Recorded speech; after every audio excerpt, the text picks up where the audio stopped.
Good morning, children. Now, today we are going to study another new topic, though it is a continuation of all acid and bases. But here we will start studying a little bit different aspects of acids and bases. Here we'll see how strong is acid and bases. Okay, solutions are. Here, this line can also be written how strong are acid and bases solution like that. Now, first thing that you should know that here 2-3 things are there, children. Keep it in mind. First, we have to see that what is solution, how the acid and bases are forming its solution, and secondly, we will see how strong that solution is. So, this test we have to do. How strong acid and bases solutions are. So, here first I will going to tell you something. The different acids are HCl, H2SO4 and now you know that acid HCl or sulfuric acid, when we dissolve or put these acids, either sulfuric hydrochloric acid or sulfuric acid in water, then you will get the reaction what will be that it is highly exothermic. Now everyone must be knowing the term exothermic. Exothermic means giving out large amount of heat. That is, heat is evolved. Whenever acids like the strong acids, when you put it in water, the reaction is highly exothermic. Okay, children. Now next important, very important part is that first I will tell you what are the strong acids and what are the weak acids. Then we will see the concentration of acids and how to make its a solution. So here the strong acid, one thing you should know, what are the strong acids. Strong acids are all the mineral acids, that is hydrochloric acid, sulfuric acid, nitric acid, etc. All these acids which can be prepared, that is which we can prepare in the manufacturing plants, those acids are highly strong acids. But there are some weak acids. You also call these weak acids as organic acids. Weak acids are organic. That means it is found in somewhat in the food material that we can take it. And these acids are having carbon and hydrogen in it. Carbon is the main constituents of these organic acids. And why they are called as acids? Because they have got a tendency to give out. Okay, so weak acids like acetic acid that you can consume in the form of vinegar, because in vinegar, dilute form of this acetic acid is vinegar. Then you have used the tartaric acid. I have already explained once to you that what is tartaric acid? It is the acid that is present in baking powder along with its sodium bicarbonate. So this acid is also you can consume having carbon in it. Okay, so these are the two acids. Strong acids you can see what are type, and weak acids you can see what are the types of weak acids. Now we will see how it becomes that is exothermic and all that. For that we will try to understand the two concepts: concentrated acid and dilute acid.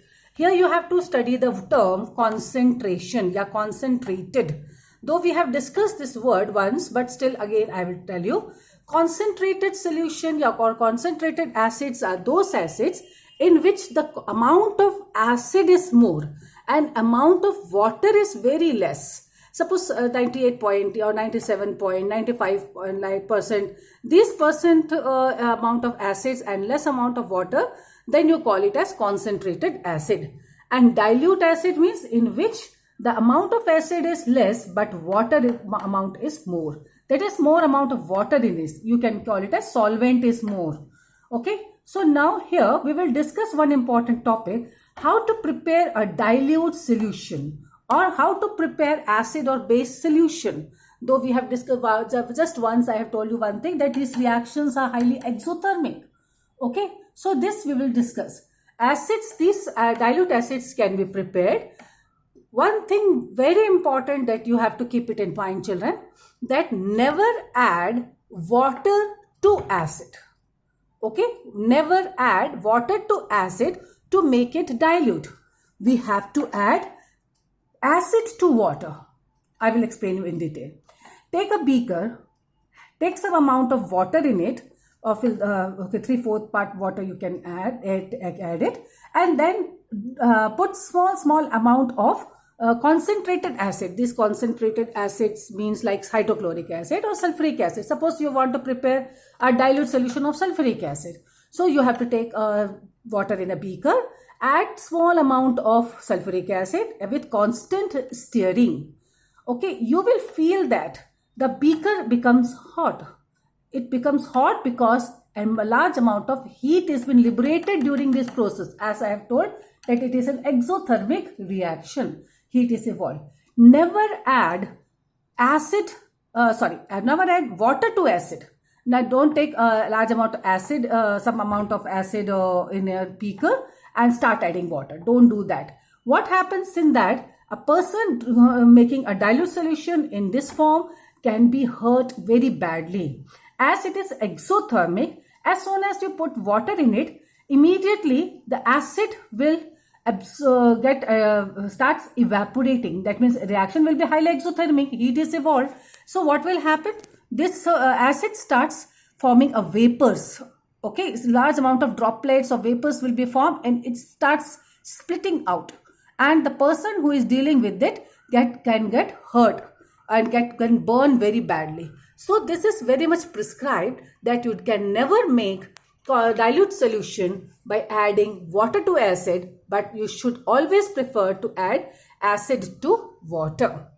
The next important point that we have to study is the pH scale. Though I am going to study this pH scale, I will teach you in a different video. Detail I will teach you. What is this pH scale? That first I would like to tell you that pH scale is that scale which will help you to know whether the given acid is acidic and or given substance or solution is acid or base. Not only this, but what is the strength of it?